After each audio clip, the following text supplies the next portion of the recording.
Hello, hello. It is day 6 of the Ugly Art Club's 5-minute challenge, and today's prompt tab, which, by the way, the prompt tabs are free if you haven't heard me say it yet. Just go to the uglyartclub.teachable.com to get these kick-ass printable tabs. Today's theme or today's prompt is fungi, which I love mushrooms so much. I love the world of mushrooms and just like the different shapes and sizes and textures and dryness and gooiness and just all the different ways. And some of them grow under things and on top of things and over things and through things. I think the world of fungus and fungi is really, really incredible. I really do. This is my prompt. P.S. So it's exciting, and I did a pretty cool double page spread in my vintage ledger a few weeks back that was all about mushrooms. And so then when we were coming up with prompts, I thought this one would just fungi would be perfect. So I'm starting again with a piece of jelly printed paper that I've cut down. So somebody was asking me yesterday or the day before what size. These are 3 inches by 4 1/4. 3 inches by 4 1/4.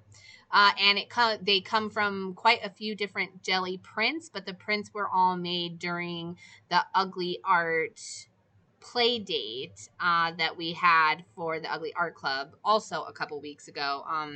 Which you can still you can purchase access to if you're interested. That also, well, links are in the description box, so you can get to the uglyartclub.teachable.com via the subscription box for the free tabs if you want, or for the purchasable jelly print workshop that is also available there. But this jelly print is really kick-ass. It's got some different layers. It's got some color blocking. I use the mask technique from Kristen.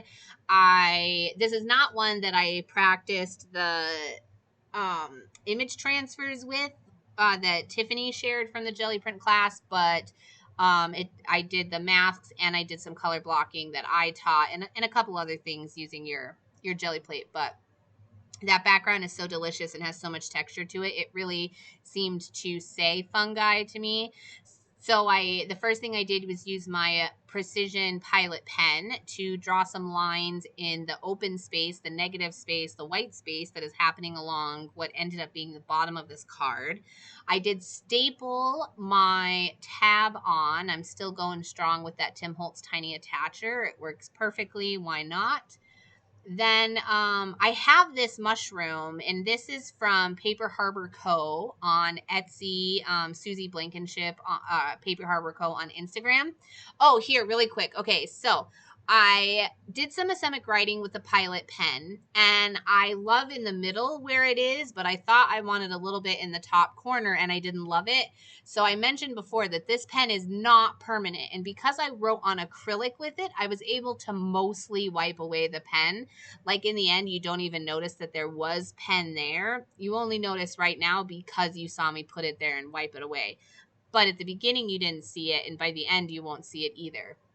But that is a benefit from using like a non-permanent pen, is you can sometimes wipe it away. And certainly if I had like some alcohol close by or something, I could have used that to really wipe it away, but I did just fine. Legitimately, I just spit on my finger and wiped it away, scrubbed it away really quickly. But I was talking about, oh, this is washi tape from UmWowStudio. I've had a few people ask me about my washi tape. Everything except for the old tape is limited edition, so I only order each tape once from my manufacturer. And I order a lot, but once it's sold out, it's sold out. So if you ever see a washi tape in the shop that you want, you should purchase it. And I'm not I'm not being salesman-y. I'm just being serious that I won't have them in stock again.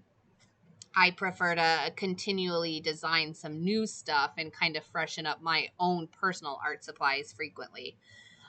Which is my goal, is to create cool, kick-ass, inspiring art supplies that people want to use. So um, so I put the washi tape down, and then I came in with my big fat marker, and I didn't love my big fat marker. So I'm trying to work really quickly here and like wipe away. I thought, what if I just dull it out? the marker, and it's a Posca pin, a big fat Posca pin, so they are supposed to be permanent when they're dry.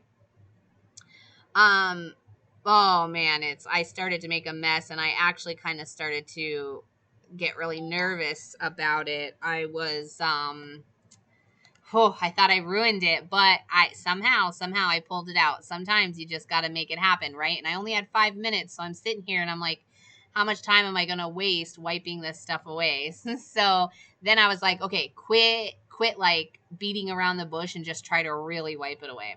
So I did, and I really like it. I like that the corner got kind of grungy between the pen and the marker, and it's totally happenstance, and that's okay. That's okay that it happens. So really quick, back to this mushroom that I totally got sidetracked about. This is by Paper Harbor Co., and it is a gummed label. So it's a very thin paper, but it's sturdy, and I believe it's laser jet print because I've gotten them wet on accident and the ink doesn't run, so that's fabulous. But it's a gummed label, which means that it's like an old stamp. The back of it has a layer of adhesive that is activated with water, so then it glues itself down. It's really cool. So, and I like the mushroom. It has a little bit of a blue tint to it, which you'll see pop up in this work. So here you are. Don't forget to check the description box. I'll see you guys tomorrow.